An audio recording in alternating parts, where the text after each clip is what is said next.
अस्सलाम वालेकुम dear viewers और अजीज़ तिबाई कराम। हमारे ग्रुपों में सबसे बहुत बेहतरीन इंडिया के एक सीनियर तबीब, बुज़ुर्ग तबीब जनाब हकीम शेख आदम फ्राम इंडिया, आपने सेक्स टाइमिंग के लिए, ताकत के लिए व्यागरा का बाप नुस्खा पेश किया, जो कि यूनिफिकेशन चैनल के व्यूवर्स के लिए पेश खिदमत है। हकीम शेख आदम साहब का मोबाइल नंबर 00918657663629। तो सेक्स टाइमिंग के लिए बड़ा अलग नुस्खा है, आसान है, सस्ता है।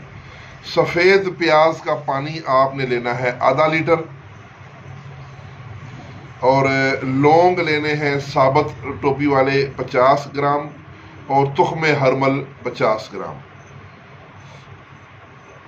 आप ये जो दोनों अज्जा हैं, हरमल और लौंग, इन दोनों को मोटा मोटा कूट के इसमें प्याज का पानी डाल दें, और जब ये पानी वो जज़ब कर लेगा उसके बाद इनको रगड़ाई करते जाएं, और थोड़ा थोड़ा फिर जब ये नरम हो जाएं तो फिर उसके बाद आपने थोड़ा थोड़ा प्याज का पानी और डालते जाना है और उसको खरलाई करते जाना है, हत्ता कि ये सारा प्याज का पानी इनमें जज़ब और खुश्क हो जाए। तो आपका ये व्यागरा का बाप नुस्खा तैयार हो गया। इसकी मिकदार खुराक है 500 मिलीग्राम हल्की फुल्की कमज़ोरी के लिए। अगर ज़्यादा कमज़ोरी हो तो 1 ग्राम का कैप्सूल भी दे सकते हैं। इसकी डोज है रात खाने से 1 घंटा पहले हमरा दूध। तो ये रोज़ाना आप दे सकते हैं, बवक्त ज़रूरत भी इसको इस्तेमाल कर सकते हैं।